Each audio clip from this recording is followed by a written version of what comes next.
¿Cómo están? Bienvenidos. Esto es IA para el Mundo Streamia. Nos volvemos a encontrar para hablar de la inteligencia artificial. Hola Maxi, ¿cómo andás? Bienvenido. ¿Cómo estás, Luis? Hoy tenemos un programa especial por una particularidad, algo nunca visto hasta ahora en el programa. ¿De qué vamos a hablar? Vamos a hablar de inteligencia artificial en abogacía y tareas jurídicas, y vamos a hablar de inteligencia artificial involucrándose en puestos de fuerza de trabajo. Pero tenemos algo particular en el programa de hoy, que tenemos dos invitados. Efectivamente, hoy no está ni Caro y tampoco está Tommy. Están trabajando, así Desamparados. que desamparados, han sido reemplazados por la inteligencia artificial. Son los dos primeros afectados. Pero bueno, vamos a saludar a nuestros invitados porque tenemos mucho para hablar en este programa. Sebastián Rinaldi, de laburen.com. ¿Cómo andás? Todo bien, ¿cómo andan? Gracias Muy por la bien, invitación, chicos. muy bien. Interesante porque vamos a abordar la inteligencia artificial, el trabajo, la abogacía, el derecho con nuestro otro invitado. Así que bueno, bienvenido y gracias por acompañarnos. Gracias a ustedes. Luciano Schiavedoni. Aquí estamos. ¿Cómo andás? Bienvenido, gracias por acompañarnos. Un placer, gracias. ¿De qué vamos a hablar con vos? De inteligencia artificial, de abogados y de lo que se viene. ¿Y cómo está eso? Pues está muy interesante, la verdad. Es como todas las áreas con IA, está creciendo enormemente y nosotros estamos viendo una atracción increíble.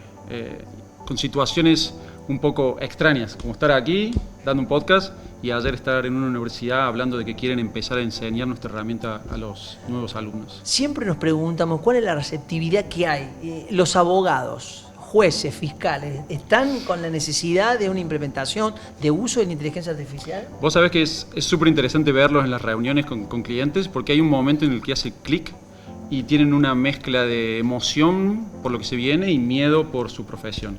Entonces, te diría que hay de todo. Sobre todo para la gente un poco más junior, es un poquito más duro porque no ven claro su carrera. O sea, los juniors con más reparo con respecto a estas innovaciones, que uno podría, es contraintuitivo, porque uno podría decir, por ahí los juniors vienen más amoldados, que puede ser una revolución de inteligencia artificial, pero me está diciendo que los juniors son por ahí los que tienen más resguardo. Mira, lo que vemos nosotros es, para ellos, si no son expertos en un tema, la IA de alguna forma les saca más trabajo. Habiendo dicho esto, ayer estuvimos con un cliente y preguntamos cuánto demoraban en hacer un proceso de forma normal y luego con IA. Y el promedio que nos daban es, alguien con experiencia demoraba 4 horas en hacer un documento y con IA 20 minutos. Pero la junior dijo, me lleva 1 hora con IA y cuando le preguntamos si dice, no lo puedo hacer. Tengo que empezar a hablar con 20 personas, es imposible. Entonces, son los que más se benefician, pero los que le tienen un poquito más de miedo. Sebastián, ¿qué es laburen.com? Laburen.com crea empleados de inteligencia artificial para generalmente compañías tradicionales que trabajan en el mundo real y construimos compañías híbridas entre humanos y agentes de AI. ¿Qué se está buscando? ¿Que haya más compañías, más empresas híbridas? Sí, es lo que tenés que buscar y es lo que nosotros estamos construyendo en conjunto con nuestros clientes, porque vos lo que terminás teniendo es a los humanos trabajando a un nivel más estratégico, más core, mucho más tranquilo y no tan operativo, y a los agentes trabajando en la operación del negocio, que a vos te permite pensar al negocio desde otro lugar. Entonces le devolvemos tiempo a la gente para que pueda volver a ser gente y que la compañía siga funcionando, en este caso con AI. Yo quisiera preguntar, por más de que por ahí nosotros podemos llegar a tener algún indicio, si Doña Rosa o mi abuela quiere saber cuáles son esos agentes de inteligencia artificial y en qué tareas están involucradas. Doña Rosa tiene la empresa. ¿Qué agentes puede llevar a cabo? ¿Qué son? Bueno, yo lo primero que me preguntaría ahí es, bueno, ¿qué hace tu empresa? O sea, entender qué hace tu empresa es trabajar correctamente hacia atrás de lo que tenés que hacer o no hacer, ¿no? Porque si vos hoy en tu empresa tenés empleados de humanos, muy probablemente puedas tener empleados de inteligencia artificial haciendo muchas de esas tareas. Entonces lo que ustedes tienen que pensar es, che, yo contrataría a una persona para hacer esto, y esto es una tarea digital, esto es importante, sí o sí, dentro del mundo digital. Entonces, ¿yo contrataría a una persona para hacer esto o tengo una persona haciéndolo? ¿Sí o no? Si la respuesta es sí, y es dentro del mundo digital, muy probablemente lo puedas hacer con un agente. Entonces, hay un solapamiento directo de la gente que vos tenés o la que deberías tener y de las tareas que hacen hoy en día. Che, esto lo deberías hacer con AI. Fíjate qué haces vos hoy en la empresa, Doña Rosa, qué hace hoy en su empresa, dentro del mundo digital, y muy probablemente eso se puede automatizar. Sam Altman a principios de este año, 2025, dijo que los agentes de inteligencia artificial iban a transformar la fuerza laboral. Fue una frase muy conocida. Hoy, parados ya finalizando el año, ¿cómo ves que Doña Rosa fue receptiva o no a estos agentes de inteligencia artificial? Bueno, hay que ver si Doña Rosa contrató Laburo.com o no. Si En no caso de que lo contrató. Si lo contrató, lo que Doña Rosa tiene es hoy el 10 o el 20% de su mano de obra total mensual la generan los agentes y no humanos. O sea, donde antes tenía 5, 10, 12, 15 personas, hoy tenés agentes laburando y esas personas no se fueron de la compañía, hoy están trabajando a un nivel más estratégico. Están recuperando clientes, están siendo vendedores de la vieja escuela, están haciendo un tipo de soporte más enfocado en el éxito del cliente y no en responderle a las consultas varias. No están, por ejemplo, cargando facturas. A nosotros nos pasó, hay un montón de empresas tradicionales que tienen equipos de administración gigante que lo único que hacen es cargar datos en sistemas. ¿Cómo puede ser? Esa gente tiene un talento gigante que lo puede dedicar a otras cosas y que ese talento hoy se está desperdiciando en la compañía. Entonces, la decisión más humana que podemos tomar es usar más AI, no menos. ¿Y cuáles son los sectores que ustedes notan más requieren este servicio? Nosotros estamos viendo muchísimo en manufacturas, fábricas, distribuidoras, importadoras a rolete. Y en general lo estamos viendo muchísimo en empresas tradicionales que no eran tan receptivas con software. Nosotros pensamos al principio que nuestros clientes iban a ser empresas de software, que lo son, empresas de e-commerce, que tienen mucha más tecnología que una empresa tradicional, pero al final termina siendo que no. Un equipo de administración, de vendedores, lo tienen todos. Un equipo de conciliación bancaria, y si sos una compañía que más o menos tiene un tamaño, tenés una persona haciendo conciliación bancaria. Entonces, esas cosas la tienen todas las compañías, seas una hiperdigital o no.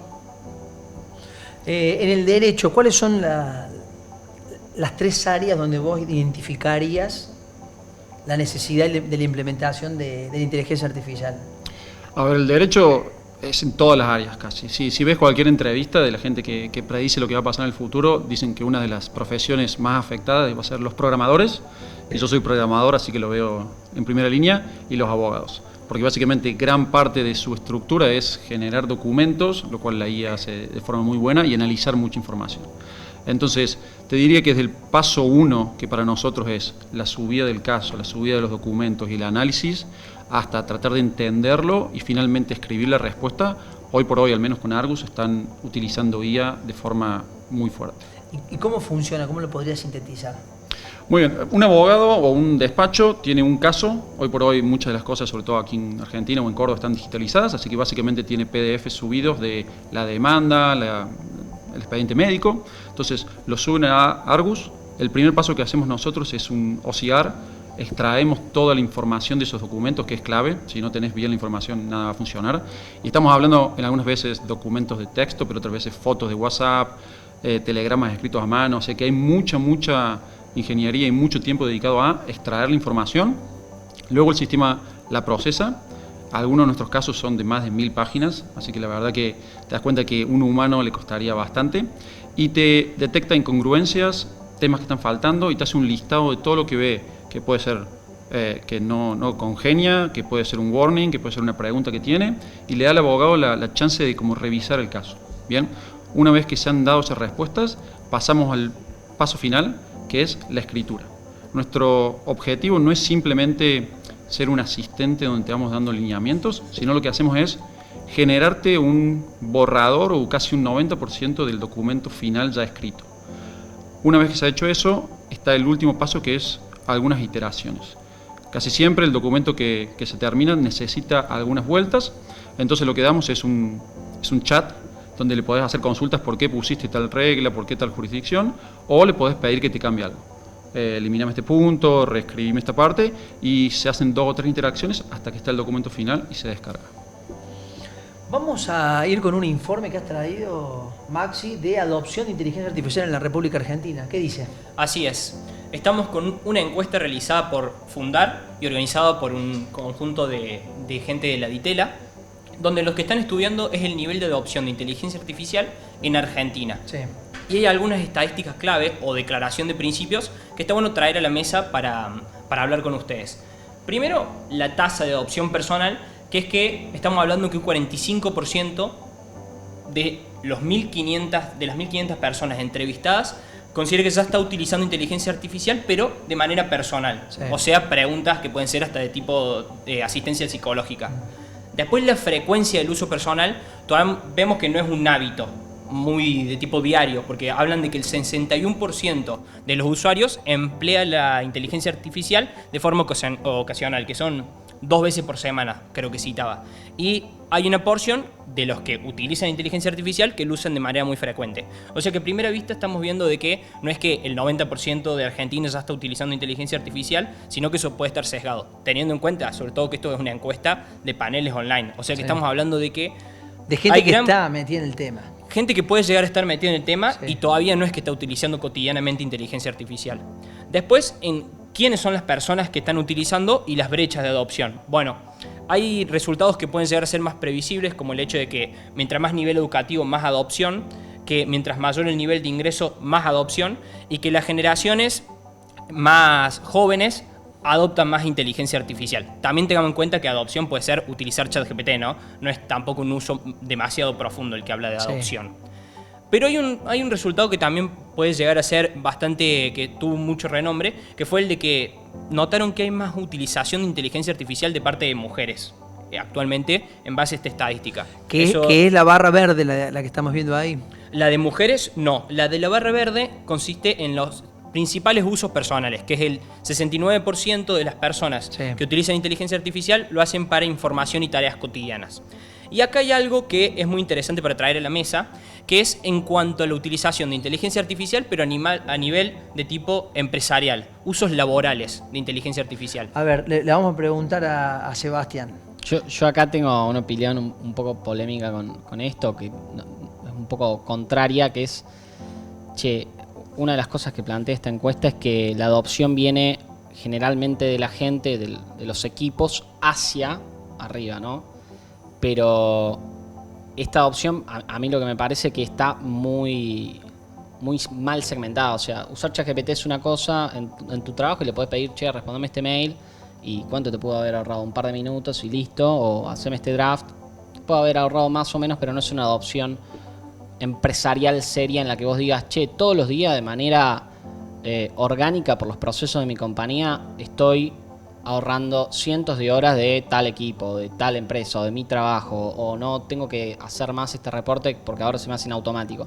Es más un uso ocasional que por más de que sea frecuente no genera una opción seria en la compañía en términos de procesos. Y el problema de que venga que venga de la gente hacia la compañía es que generalmente no cambian los procesos core de la empresa. Entonces vos hacías una cosa de X forma y le pones un poquito de IA y decís, uy, qué copado, y te quedas ahí y no te das cuenta de que muy probablemente todo ese proceso se podía automatizar, o el 80% de ese proceso se podía hacer con la evolución de esto que son los agentes. Acá la encuesta, ¿qué te dice?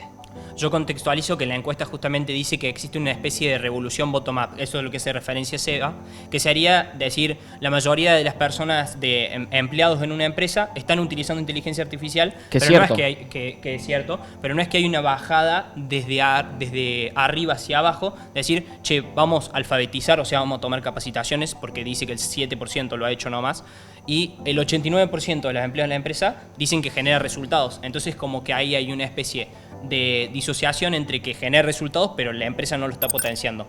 Pero ¿por qué acá tenemos puntos en los que estamos de acuerdo o no con Seba? Que es que yo, y en mi experiencia de haber trabajado con empresas en inteligencia artificial, sí existe una realidad de que, por más de que consideramos que no es un uso muy profundo de IA, usar ChatGPT, aporta, y además el grueso de la empresa, quieras o no, está utilizando ChatGPT, porque va a enviar un mail y ve que la ganancia, en vez de hacerlo en 1 minuto, puede ser en 4 segundos, bueno, lo va a utilizar. Entonces genera como una bajada de que efectivamente la empresa se está usando y los de arriba sienten la presión de, tenemos vulnerabilidades de tipo de seguridad, vulnerabilidades con los datos, entonces ¿Cómo pasa ahí al siguiente necesitamos. nivel? Claro. Bueno, eso es una realidad, el uso general de herramientas quizá un poco más primitivas o más generalistas, podemos decir, porque no son primitivas, porque ChatGPT está buenísimo, pero más generalistas, lo que obliga es a los directores y a los gerentes y a los dueños a decir, bueno, yo esto lo tengo que profesionalizar, yo no puedo dejar que esto siga siendo así, que le pasen cualquier información contable, sensible, mi lista de cliente, a un chat random de ChatGPT que seguro no tengo ni el pago premium que garantiza cierto nivel de seguridad de los datos. Y ahí es donde la empresa y los dueños y los tomadores de decisiones empiezan a decir, bueno, vamos un poco más profundo. Si les está sirviendo tanto ChatGPT, ¿qué es lo que sigue? ¿Cuál es el siguiente nivel de adopción? Entonces yo hablo siempre de agentes, ¿no? Que es lo único que sé. Por fuera de agentes no sé de nada. Y en agentes generalmente baja línea un dueño, un director, un gerente que dice, yo acá tengo 20 personas, tengo 5 personas, tengo 2 personas todos los días dedicando a esto. Necesito que haya 2 empleaditos de AI al lado de ellos para que ellos puedan hacer otras cosas. ¿En el derecho, en los estudios jurídicos, pasa algo similar? Sí, nosotros también lo vemos así. Generalmente es el equipo de management, que es lo normal. Si ellos tienen mucha gente a cargo, lo que van a querer es que sean más eficientes, que sean más estándar. Entonces son ellos los que tratan de promoverlo. A su vez también hemos visto que, como siempre, el factor humano es el factor clave, más allá de que la tecnología sea perfecta. Uno de nuestros clientes nos quería poner unas condiciones de cuánto iba a durar el contrato, básicamente porque decían, yo tengo 3. Tengo Harvey, tengo Copilot, tengo todo, pero no lo quieren usar. Entonces no es tanto tu tecnología sea buena o no, es realmente la educación, cómo se los apoya, cómo se inserta la idea, cómo se excita y se mantiene la gente motivada. Entonces creo que va mucho ahí y generalmente lo vemos de arriba hacia abajo. Reducción de tiempos y costos. Sí. ¿Cómo lo están evaluando? ¿Cómo lo están viendo? ¿Cómo lo están procesando? Bueno, justamente lo que te comentaba, nosotros generamos dashboards para el management que conozca cómo van cambiando los tiempos. Y más o menos las cifras suelen ser eso que te decía, pasa de 4 horas a 20 minutos aproximadamente. Depende del tipo de caso y la expertise de la persona que lo esté utilizando. Pero no solamente me gusta basarme en el tiempo, hay otros factores muy importantes. Por ejemplo, en casos grandes, los abogados muchas veces tienden a leerlo por encima o no se pueden leer 1500 páginas. Entonces, estás reduciendo el tiempo, pero también la plataforma te detecta un montón de inconsistencias en los documentos que sería casi imposible. Y tenemos muchos ejemplos donde se lo está demandando por, no sé, un accidente de tránsito y en mitad del documento pone algo de una venta de un departamento, que nos pasaba el otro día. Y es porque usan templates, copian y pegan y se quedan cosas colgadas, entonces de eso vemos mucho. ¿El sector público está metiéndose en este tema? A ver, creo que todo sector está interesado y hemos hablado con muchos de ellos. Sin duda que es un proceso un poco más lento, con las empresas Enterprise nos lleva entre 4 y 6 meses, hacemos POCs, estamos muy encima. Con el sector público hemos intentado hacer lo mismo y hasta ahora vemos que el proceso es mucho más político, por así decirlo. Yo tengo la consulta de, ¿estás viendo actualmente que la solución que ofrecen ustedes con respecto a lo que por ahí uno podría decir no muy informado en el tema de utilizar ChatGPT para hacer justamente esas tareas de preescritura o por ahí de asistencia en la lectura de documentos? Claro. ¿Cuál es la diferencia por ahí de lo que ofrecen ustedes con esas más estandarizadas de mercado? Bueno, ahora me voy a hacer un poquito de marketing, pero son muy distintas.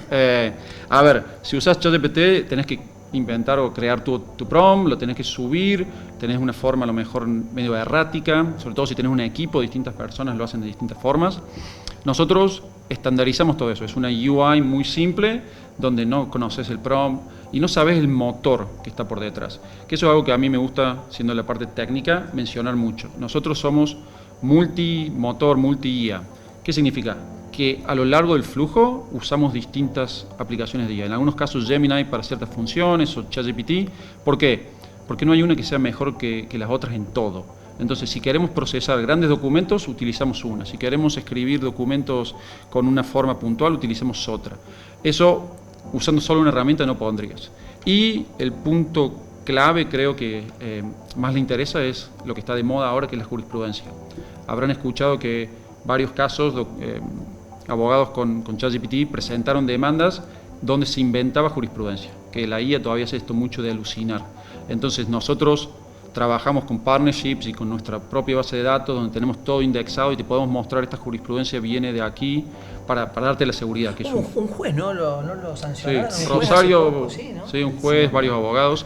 También es verdad que hay una cacería de brujas importante sobre la IA, entonces cualquiera de estas noticias se viraliza mucho porque hay mucha gente que no quiere o tiene miedo, entonces mantenerlo. Pero es verdad, en algunos casos alucina.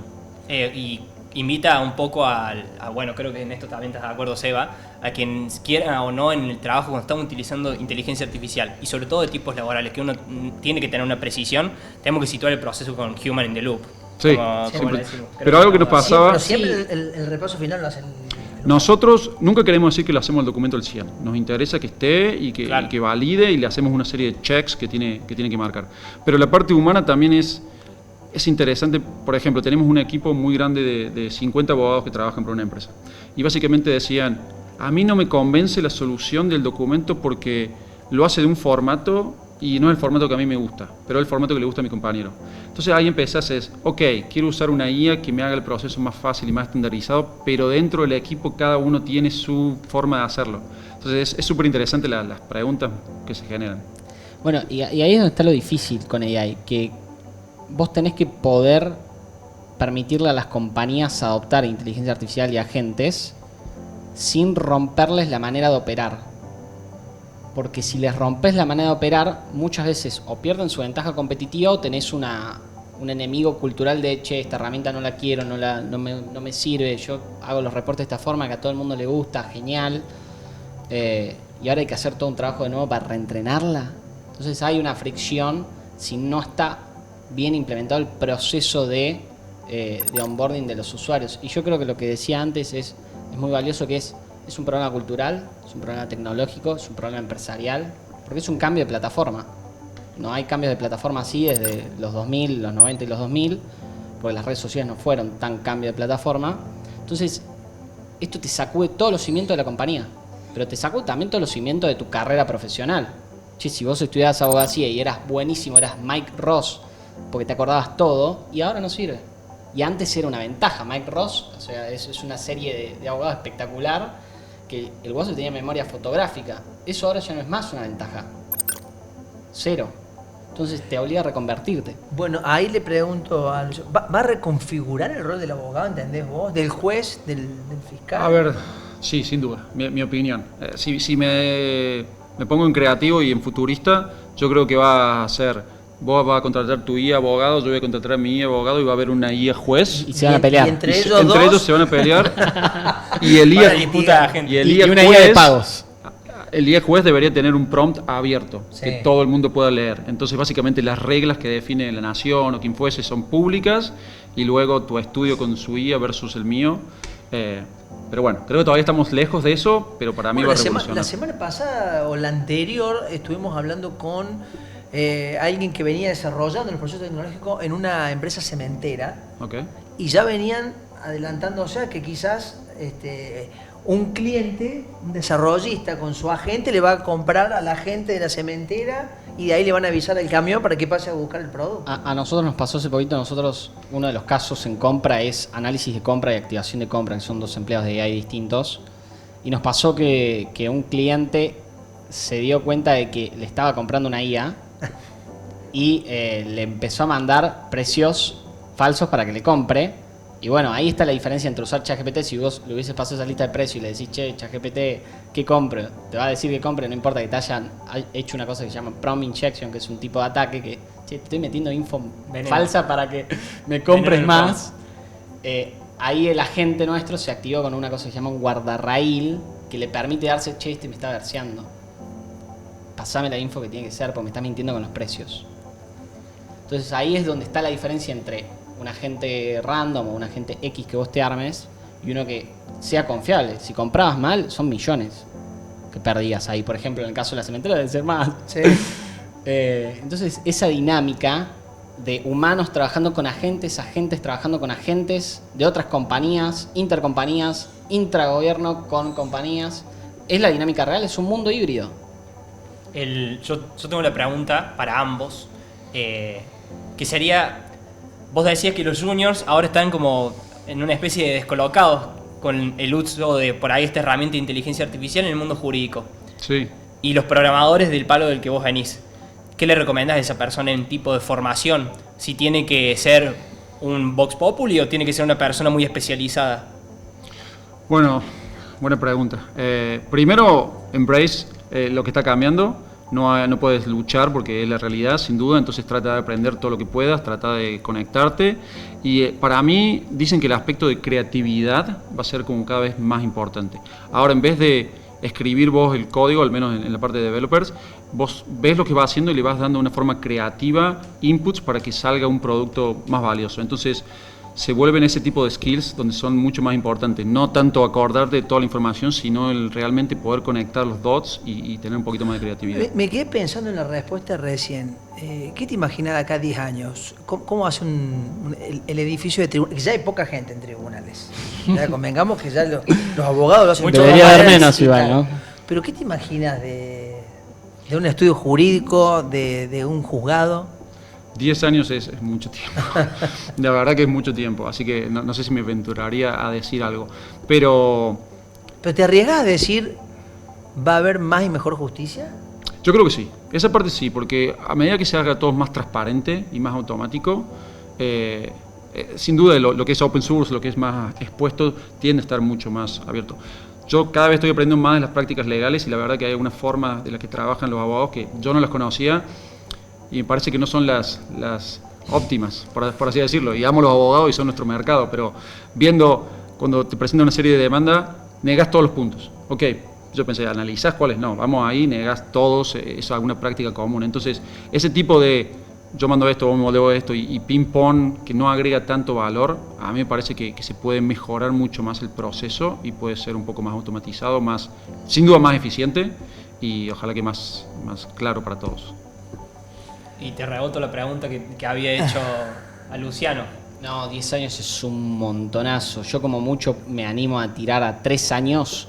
Es más, nuestras proyecciones son máximo a 2030 y planeamos máximo a 2030 porque nos parece ya un montón. Pero es lo que vos planeas, no te animás a... No, y nosotros a ir más honestamente...